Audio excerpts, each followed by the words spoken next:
I didn't intend for him to overhear me, I swear. Honestly, I'm not the type to be that heartless on purpose. Hey there, I'm Lena, 32 years old, and I'll admit I've got a knack for theatrics. Life's more fun that way. But this mess? Totally unplanned. I was just chilling in my kitchen, unloading everything to my bestie Maya. She's my go-to gal, always knows whether to cheer me on or talk me down when I'm losing it. And trust me, I was mid-rant, big time. I swirled my coffee around like I was starring in some cheesy daytime drama and said, you know what, May? If I could hit rewind on my life, I'd never have tied the knot with Ethan. Yeah, I dropped that bombshell out loud, not even a hushed whisper.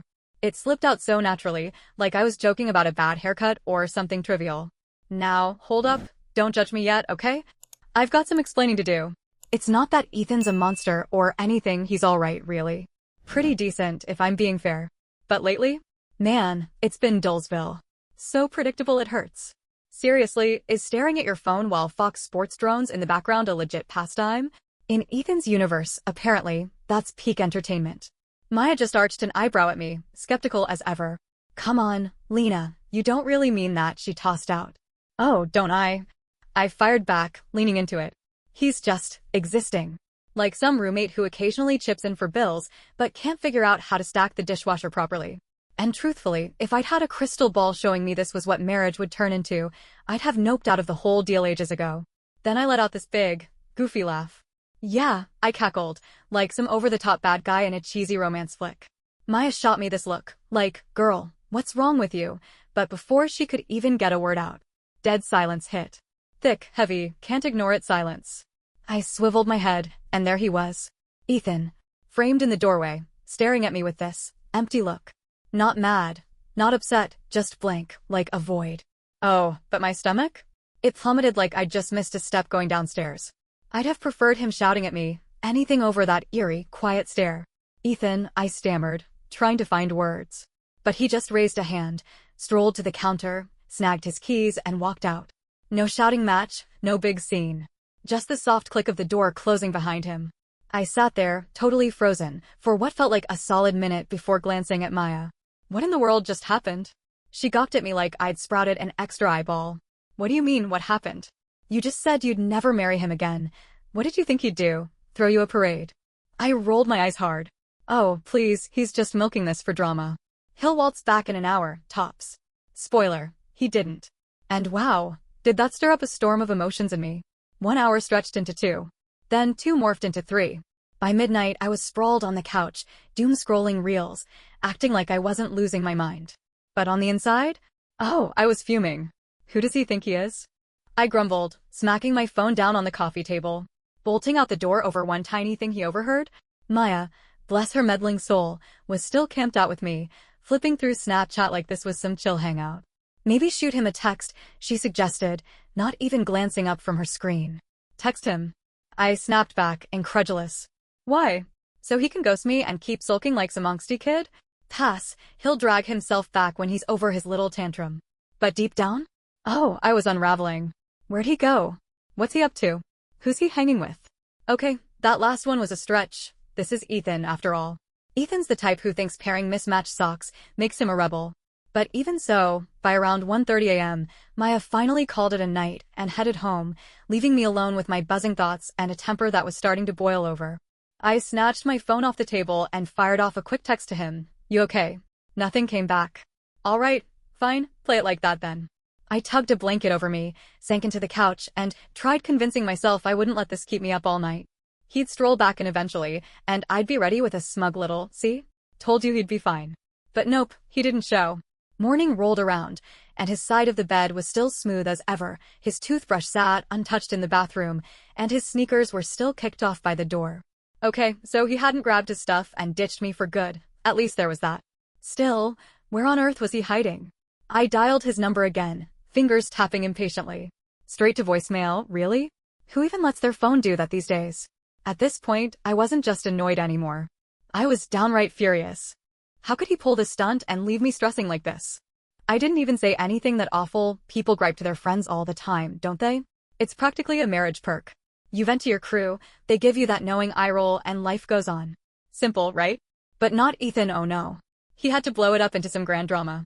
I grabbed my phone again and rang Maya, blurting out, He's still gone, before she could even toss out a hello. Did you say sorry yet? She asked, her voice way too chill for the meltdown I was having. Sorry. I practically yelped back. For what? For keeping it real? For spilling something he wasn't even meant to overhear. Maya let out a long sigh. Lena, come on now, she said. You basically admitted you wish you'd never married him. That's not exactly small potatoes. I rolled my eyes so hard I nearly strained something. Ugh, you're starting to sound like his echo. By noon, I'd hit my limit. If he wanted to vanish like some mysterious ghost, then fine, bring it on. I'd just kick back and live my best life without him. And by best life, I mean hitting up a club with Maya to remind myself I don't need him to have a good time. What went down after that? Oh, it got wild, let's just say that. Look, I didn't set out to unleash total chaos that night. But sometimes, a gal's just gotta shake things up and feel alive again. Ethan pulling his little Houdini act had me tangled up in a mess of feelings, none of them cute or cuddly. Maya, of course, was all about it. You need to blow off some steam, she said with a sly grin, tossing me a dress that, well, let's just call it bold. Tight, short, and covered in glitter, definitely not your average Sunday picnic outfit. Exactly the vibe I needed for my take that mood. We rolled up to this downtown club, the kind where the music pounds so loud it drowns out your brain, and the crowd squished together like a can of sardines. Just the escape I was craving. At first, I was just swaying to the beat, letting the thumping bass wash away all the aggravation clogging my head. But then, well, tequila's got a way of turning me fearless. This guy didn't catch his name right away, sidled up next to me, flashing this smug little smirk. Tall, easy on the eyes, the type who knows a wink can get him out of anything. You seem like trouble, he said, leaning in close enough that I could hear him over the noise. And you seem like you couldn't care less, I tossed back, matching his energy. Sarcasm's pretty much my go-to way of flirting. One drink slid into two, and next thing I knew, we were cracking up together. His hand rested on my waist, and I tilted my head back, laughing like I didn't have a single worry nagging at me. Maya had wandered off somewhere, probably stirring up her own mischief, and me? Well, I was out to prove something. Was it a childish move? Oh, for sure. Was it a mistake? Most likely. But right then, it felt amazing. Like, if Ethan could just vanish on me without a word, I deserved to soak up the thrill of feeling noticed again. And then, boom, it happened. He kissed me. Right there on the dance floor, with those wild neon lights flashing overhead and the crowd humming around us like we were the only two people in the room. Did I push him away? Not a chance. I leaned right into it, diving headfirst into my reckless choice. When we broke apart, he flashed me that sly grin. What's your name?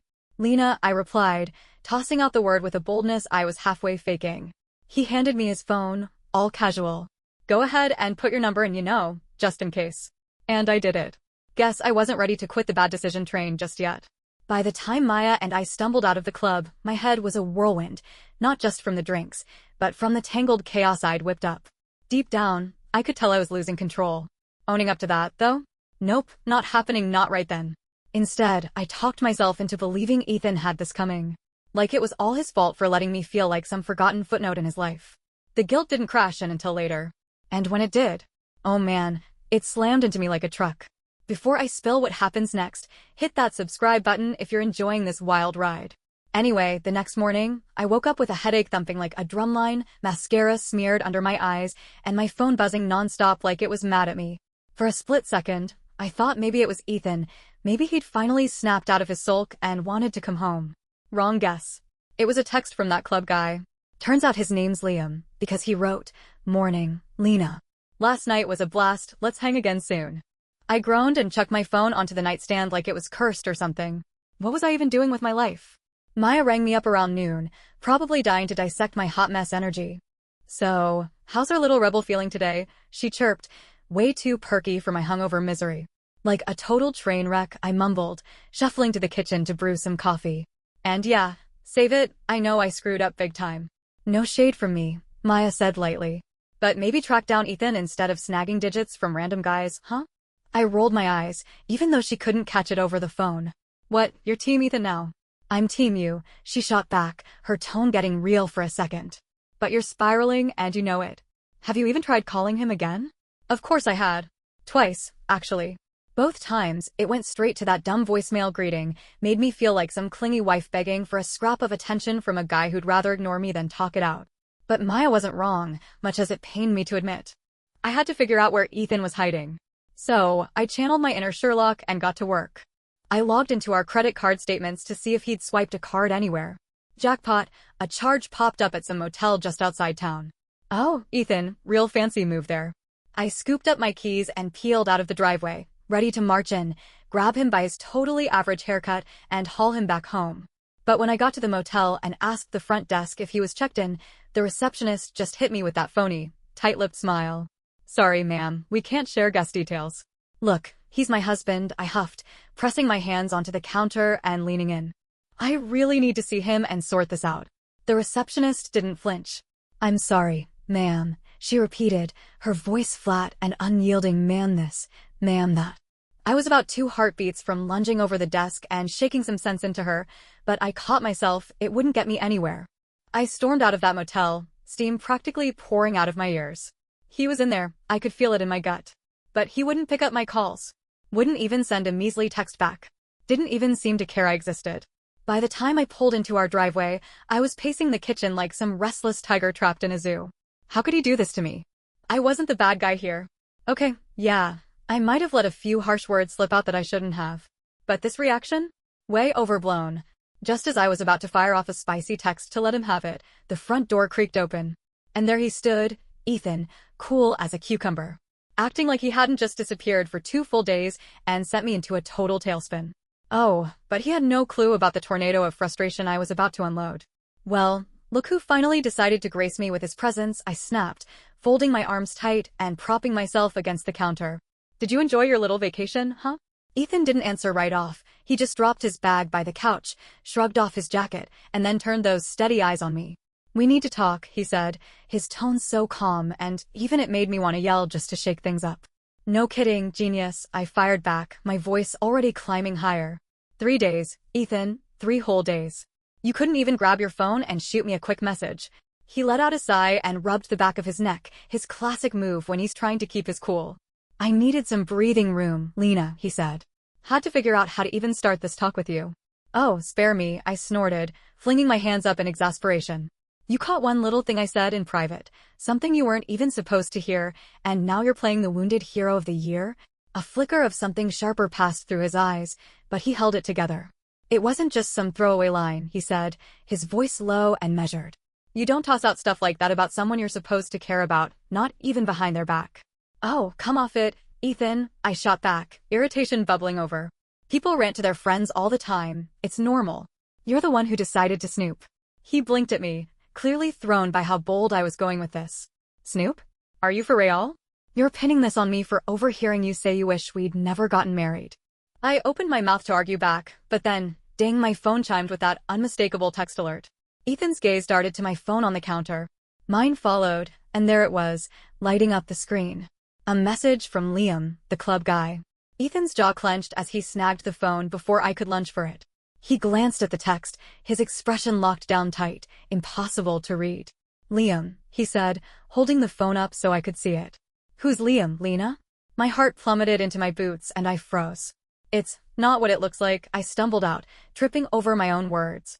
Which, let's be real, is the absolute dumbest thing to say when you're caught like that. Not what it looks like? Ethan echoed, his voice dropping to this quiet, steely tone that sent a chill through me. So this random dude texting you last night was fun, isn't what it looks like? I tried to muster an explanation, a dodge, anything at all. But my brain went blank, and the words just wouldn't come. Oh my gosh, he muttered, letting out a sharp, bitter laugh as he set the phone back down. You've got to be joking. Ethan, hold on, I said, stepping toward him with my heart racing. It wasn't a big deal, I swear. I was just... What, letting off steam? Getting back at me, he cut in, his cool exterior finally splintering. Seriously, Lena? You think that's how you sort things out, by running off and messing around with some stranger? I didn't mess around. I shouted, my voice breaking under the strain. It was only a kiss, a dumb, pointless kiss, that's all. And that's supposed to make it okay? He shot back, his tone biting and laced with anger now. You know what? Never mind, I don't need to hear more. This tells me everything. He snatched his bag, slung it over his shoulder, and made for the door. Wait. I called out, my eyes already swimming with tears. Ethan, please, can't we just sit down and hash this out? I screwed up, I get it, but we can work through this. He paused at the threshold and turned to face me, and for a fleeting moment, I thought he might soften. But then he shook his head. You're missing the point, Lena, I'm done. I've poured years into making us work, trying to be what you needed, and all I get back is you tearing me down and stepping over the line. His words slammed into me like a punch, stealing the air from my lungs. I deserve more than this, he added, and that hit even harder. Ethan, please, I whispered, my voice cracking as I pleaded. But he didn't respond. He just swung the door open, stepped out, and shut it behind him, leaving me there, bawling in the hollow quiet of what used to feel like our space. After he left, the house turned into this empty shell. It was too still, like that deafening kind of silence that buzzes in your head. I stood there for ages, eyes locked on the door, half expecting him to stride back in and say he'd reconsidered. But nope, no such luck. Eventually, I collapsed onto the couch, cradling my head in my hands, trying to wrap my mind around how everything fell apart so fast. How did we spiral from being okay, or at least faking it, to this disaster? I wanted to pin it all on him. Oh, I was dying too. If he hadn't taken off like that, if he'd just stayed and hashed it out like a grown-up, we wouldn't be here. But deep down, as much as I hated facing it, I knew that wasn't the full story. This wasn't just about that one comment he overheard or even my slip-up with Liam. It was the whole messy pile of it, the way I'd chipped away at him over time. I'd jab at him constantly, cutting him down to prop myself up. I'd stopped appreciating him. His steady patience. His warm kindness. His quiet loyalty. And now? He was out the door for good. The days after that blurred into this strange fog. I was moving through life, but not really there. Work felt like a pointless chore. Food might as well have been cardboard. I'd lie down to sleep, but every time my eyes shut, his voice echoed in my head, calm, firm, and so painfully final. I deserve better. Man, that burned. I sent him a few texts, keeping it casual at first, hoping to crack open a window. Hey, just seeing how you're holding up. Are you alright? No reply. Then another, can we talk, please? I'm sorry, I really mean it. Dead silence. By the time the week wrapped up, I was unraveling. I had to see him, speak to him, find some way to patch up the wreckage I'd caused. So when Saturday came and he mentioned swinging by to pick up his things, I clung to a tiny hope that I could sway him. When he stepped inside, though, something about him seemed off. Ethan stood taller now, his shoulders squared, his jaw locked in a way I wasn't used to seeing. He'd neatened up his beard and swapped his usual baggy tees for a shirt that actually hugged his frame. Even his scent had shifted, like he'd dug out some old cologne and decided to wear it again. It was like he'd upgraded himself overnight, and the timing felt like a cosmic jab. Hey, I mumbled, hovering awkwardly by the counter as he stepped inside. Hey, he replied, his tone civil but cool, no trace of friendliness or chit-chat. He brushed past me, heading straight for the bedroom, and started tossing his stuff into boxes like it was just another weekend errand. I trailed after him, my stomach twisting into a tight ball of nerves. Ethan, can we talk? I asked, my voice coming out quieter than I'd planned. He didn't even glance my way. Talk about what? About us, I pressed, edging closer. I know I messed up badly, but I don't want you gone from my life. He stopped packing for a second and turned to me, his face a puzzle I couldn't crack. Lena, you've already made your feelings crystal clear. I'm just here to grab my things. That's not fair, I burst out, a desperate edge creeping into my words. You don't get it. I don't get it, he interrupted, his voice still steady but sharpened with a bite I'd never heard before. You kissed some guy, handed him your number. What part of that am I missing? Tears prickled at my eyes, but I swallowed them down. It was a dumb mistake. I was ticked off and not thinking straight. No, you were thinking, he countered, firm but not harsh. You just figured I'd never catch wind of it. I wanted to push back, to insist he had it wrong, but the words dried up, because he didn't. Do you even want this marriage anymore? He asked, his gaze locking onto mine, searching. Or am I just some stand-in for the life you're chasing? His question hit me like a sledgehammer, and this time, the tears broke free. I want you, Ethan, I whispered, barely loud enough to hear myself. I've been rotten to you, I've taken you for granted, but I can turn it around. I promise I can. He let out a heavy sigh and set the box down. Lena, hope you do change, not for me, but for you. But I can't keep riding this roller coaster. I've spent years trying to measure up, and it's only left me feeling smaller. I reached for his hand, desperate to hold on to something, but he stepped back, shaking his head. I deserve more than this, he said softly. And honestly, so do you. Maybe we're just not the right fit anymore. And with that, it was over. He finished packing, gave me one last look, part sorrow, part closure, and walked out, leaving me staring at the ruins I'd built myself.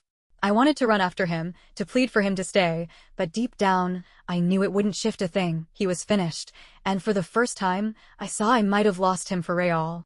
The days after that dragged on like one endless gut punch. Every corner of the house screamed his absence. His chipped coffee mug, the one he'd never ditch, sat there like a silent taunt. His side of the bed stayed crisp and untouched, mocking me with its emptiness. Even our old SoundCloud playlist from those dinner cooking nights turned every song into a jab at my heart. At first, I tried fooling myself into thinking he'd come back, that this was just Ethan letting off steam, and in a week or two, he'd realize he couldn't walk away from me. That's how it always went, right? He'd go quiet, I'd blow up, and we'd patch it up. But this time? This felt miles apart. When he texted, it was all stiff and polite. Like I was some acquaintance, not the woman he'd built a life with. Hope you're doing all right. I'll stop by this weekend for the rest of my stuff. That was it. No, how are you? No, let's figure this out. Not a crumb of hope to cling to. By the time Saturday crept up, I'd worked myself into a full-on frenzy. I'd run through every possible scene in my head, every word I'd say to him. I'd rehearsed every word to convince him we could patch things up. I even scrubbed the house top to bottom, like shiny counters might magically wipe away the mess I'd made. When Ethan stepped through the door, I barely recognized him. He carried himself with this lightness, like someone had lifted a boulder off his back. He looked sharp, irritatingly sharp. "Hey," he said, his voice flat as he dropped a couple of empty boxes on the floor. "Hey," I mumbled back, my voice shrinking. I stood there, watching him glide through the house, packing his stuff with this calm, steady rhythm that twisted my heart into knots. This wasn't a bluff, it was happening. "Ethan," I finally said, cutting through the quiet. "Can we talk? Please?" He paused mid-motion, turning to me with a look I couldn't quite pin down. "Lena, we've already talked, there's nothing more to cover," he replied. "There's so much left to say." I burst out, my voice cracking under the weight. "I know I've been terrible, I've taken you for granted, said stuff I had no business saying. But I love you, Ethan, I really do, and I can turn this around. I'll do whatever it takes." He sighed, dragging a hand through his hair. "Lena, I don't doubt you mean that right now. But here's the thing, it's always been me scrambling to keep us afloat. You're only fighting for this now because you're afraid I'm slipping away. Where was that effort when I needed you to notice me, to care?" "I notice you now," I whispered, tears spilling down my cheeks. "It's too late," he said gently, his voice catching just enough to hint this wasn't painless for him either. "I poured everything I had into us, Lena, and I've got nothing left to give." I lunged forward, grabbing his arm in a frantic bid to hold him there. "Please, Ethan, don't walk away. We can sort this out." "Therapy, anything, Lena," he interrupted, soft but firm, pulling free. "I'm not doing this to hurt you. I'm doing it because I've got to put myself first for once. And maybe you need to do that too." My hands fell limp, my whole body trembling as he picked up his final box, gave me one last glance, sadness mixed with resolve, and stepped out the door. 6 weeks later, I spotted him at a coffee shop, sitting across from some woman I'd never seen before. She wasn't some stunning knockout, but she had this easy, grounded vibe, real, the kind you can't fake. They were laughing together, and Ethan looked happy, truly, deeply happy. It hit me like a kick to the ribs. I stood there, rooted to the spot, torn between barging over to break up their moment or letting it be, but the way he smiled at her, so natural and free, stopped me cold. When he glanced up and caught my eye, his smile dipped for a heartbeat. He gave me a small nod, just a polite hello, not a welcome, and turned back to her, like I was just another stranger passing through. As I shuffled out of the shop, the full force of what I'd done, what I'd thrown away, crashed over me. This was on me. I'd spent years chipping away at him, propping myself up by poking at his quirks, never once clocking how much he'd been giving me. Now he was moving forward, while I was left sifting through the ashes of what we'd had. For the first time, I felt completely, achingly alone, and the worst part? I knew I'd brought it all on myself. If you've stuck with this story and loved it, hit that subscribe button. Wishing you all a great day and tons of good vibes.